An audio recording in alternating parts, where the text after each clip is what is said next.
ಬಂಧಿತ 13 ಜನರ ಮೊಬೈಲ್ ಅನ್ನು ಕೂಡ ಸದ್ಯ ಪೊಲೀಸರು ವಶಕ್ಕೆ ಪಡೆದಿದ್ದಾರಂತೆ. ಕೊಲೆ ಹಿಂದಿನ ಟೆಕ್ನಿಕಲ್ ಎವಿಡೆನ್ಸ್ ಅನ್ನು ಕಲೆ ಹಾಕೋಕೆ ಪೊಲೀಸರು ಮುಂದಾಗ್ತಾ ಇದ್ದಾರೆ. ಈ ವೇಳೆ ಪವಿತ್ರ ಗೌಡ ಪವನ್ ಮೊಬೈಲ್ಗೆ ಮೆಸೇಜ್ ಮಾಡಿದಾರಂತೆ. ಅಶ್ಲೀಲ ಮೆಸೇಜ್ನ ಸ್ಕ್ರೀನ್ ಶಾಟ್ ಕಳಿಸಿರೋದು ಗೊತ್ತಾಗಿದೆ. ಆತ ಏನು ಮಾಡಿದ್ದ, ರೇಣುಕಾ ಅದನ್ನ ಹಲವರ ಮೊಬೈಲ್ಗಳಲ್ಲಿ ಈ ಚಾಟಿಂಗ್ ಹಿಸ್ಟರಿ ಡಿಲೀಟ್ ಆಗಿರೋದನ್ನ ಪತ್ತೆ ಮಾಡೋಕೆ ಪ್ರಯತ್ನ ಪಡ್ತಾ ಇದ್ದಾರೆ.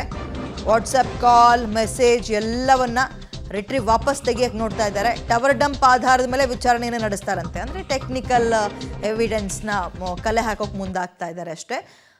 ಪೊಲೀಸರಿಗೆ ಗೊತ್ತಿರುತ್ತೆ ಟೆಕ್ನಾಲಜಿಯನ್ನು ಬಳಸ್ಕೊಂಡು ಈ ಮುಂಚೆ ಥರ ಏನಿಲ್ಲ, ಅಯ್ಯೋ ಅಲ್ಲಿ ಹೆಂಗೆ ಹುಡ್ಕೋದು, ಇದನ್ನು ಹೆಂಗೆ ಹುಡ್ಕೋದು ಅಂತೇನಿಲ್ಲ.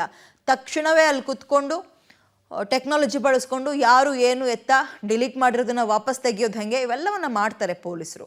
ಹೆಚ್ಚಿನ ಡೀಟೇಲ್ಸ್ನ ನಮ್ಮ ಪ್ರತಿನಿಧಿ ಉಮೇಶ್ ನೀಡ್ತಾರೆ. ಉಮೇಶ್, ಈ ಪ್ರಕರಣ ಅಂತಲ್ಲ, ಈಗ ಸದ್ಯ ಯಾವುದೇ ಪ್ರಕರಣವನ್ನು ಭೇದಿಸೋಕೆ ಪೊಲೀಸರಿಗೆ ಬಹಳ ಸುಲಭವಾದ ಮಾರ್ಗ ಅಂದರೆ ಟೆಕ್ನಿಕಲ್ ಎವಿಡೆನ್ಸ್.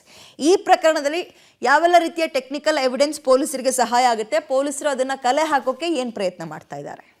ವಿದ್ಯೆ, ಈಗ ಬಂಧನ ಆಗಿರುವಂಥ 13 ಜನರ ಮೊಬೈಲನ್ನು ನಿನ್ನೆ ವಶಕ್ಕೆ ಪಡೆದಿರುವಂಥದ್ದು. ಅದರಲ್ಲಿ ಆ ಮೊಬೈಲ್ಗಳನ್ನು ಪರಿಶೀಲನೆ ಮಾಡಿದಂಥ ವೇಳೆಯಲ್ಲಿ ಸಾಕಷ್ಟು ಮೆಸೇಜ್ಗಳು ಡಿಲೀಟ್ ಆಗಿರುವಂಥದ್ದು ಪೊಲೀಸರ ಗಮನಕ್ಕೆ ಬಂದಿದೆ. ಅದರಲ್ಲಿ ಪ್ರಮುಖವಾಗಿ ಪವಿತ್ರ ಗೌಡರಿಂದ ಪವನ್ ಎಂಬುವರ ಆರೋಪಿ ಏನಿದ್ದಾನೆ, ಆತನ ಮೊಬೈಲ್ಗೆ ಒಂದು ಸ್ಕ್ರೀನ್ ಶಾಟ್ ಹೋಗಿರುವಂಥದ್ದು. ಅದಿನ್ನೂ ಡಿಲೀಟ್ ಆಗಿಲ್ಲ. ಆ ಸ್ಕ್ರೀನ್ ಶಾಟ್ ಈಗ ಪತ್ತೆ ಆಗಿರುವಂಥದ್ದು. ರೇಣುಕಾ ಸ್ವಾಮಿ ಏನು ಕಳಿಸಿದ್ದ ಎನ್ನಲಾಗ್ತಾ ಇರುವಂಥ ಮೆಸೇಜ್ ಏನಿದೆ, ಆ ಮೆಸೇಜನ್ನು ಹಂಗೆ ಫಾರ್ವರ್ಡ್ ಮಾಡಿದ್ದಾರೆ. ಆ ಮೆಸೇಜು ಪವನ್ ಮೊಬೈಲಲ್ಲಿ ಇನ್ನೂ ಕೂಡ ಹಾಗೇ ಇದೆ. ಅದು ಪತ್ತೆ ಆಗಿದೆ ಅನ್ನೋದು ಹೊರತುಪಡಿಸಿದ್ರೆ ಬೇರೆ 13 ಆರೋಪಿಗಳೇನಿದ್ದಾರೆ ಅವರು ಪರಸ್ಪರ ಚಾಟಿಂಗ್ ಮಾಡಿರುವಂಥ ಹಿಸ್ಟ್ರಿ ಡಿಲೀಟ್ ಮಾಡ್ಕೊಂಡಿರುವಂಥದ್ದು, ವಾಟ್ಸಪ್ ಕಾಲ್ಗಳು ಮಾತಾಡಿದರೆ ಅದನ್ನು ಕೂಡ ಡಿಲೀಟ್ ಮಾಡ್ಕೊಂಡಿದ್ದಾರೆ.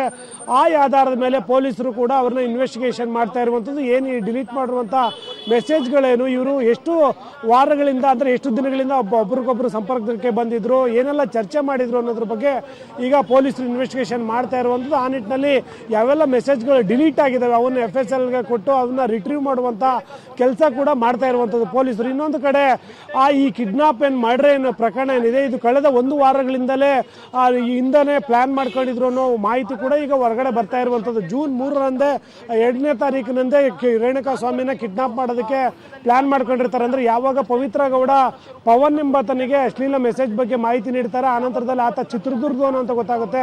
ಚಿತ್ರದುರ್ಗ ಅಂತ ಗೊತ್ತಾದ ತಕ್ಷಣಕ್ಕೆ ದರ್ಶನ್ ಅಭಿಮಾನಿಗಳ ಸಂಘದ ಅಧ್ಯಕ್ಷ ಆಗಿರುವಂಥ ರಾಘವೇಂದ್ರ ಏನಿರ್ತಾರೆ ಅವ್ರಿಗೆ ಮಾಹಿತಿ ಮುಟ್ಟಿಸ್ತಾರೆ.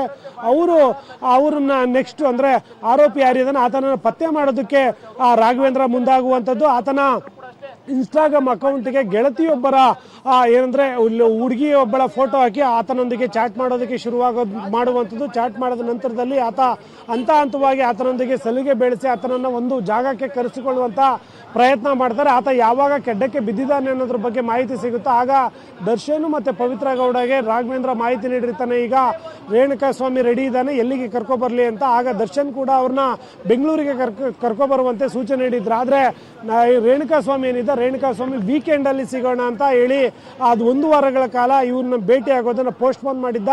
ಯಾವಾಗ ಶನಿವಾರಕ್ಕೆ ಫಿಕ್ಸ್ ಆಗಿತ್ತು, ಶನಿವಾರ ಆತ ಬಂದ ತಕ್ಷಣಕ್ಕೆ ಅಲ್ಲಿಂದ ಅವರನ್ನು ನೇರವಾಗಿ RR ನಗರದ ಪಟ್ಟಣಗೆರೆಯಲ್ಲಿರುವಂಥ ಶೆಡ್ಗೆ ಕರ್ತಂದಿರುವಂಥದ್ದು. ಆ ನಂತರದಲ್ಲಿ ಈ ಮರ್ಡರ್ ಆಗಿರುವಂಥದ್ದು. ವಿದ್ಯಾ, ಓಕೆ, ಥ್ಯಾಂಕ್ ಯು ತುಂಬ ಡೀಟೇಲ್ಸ್.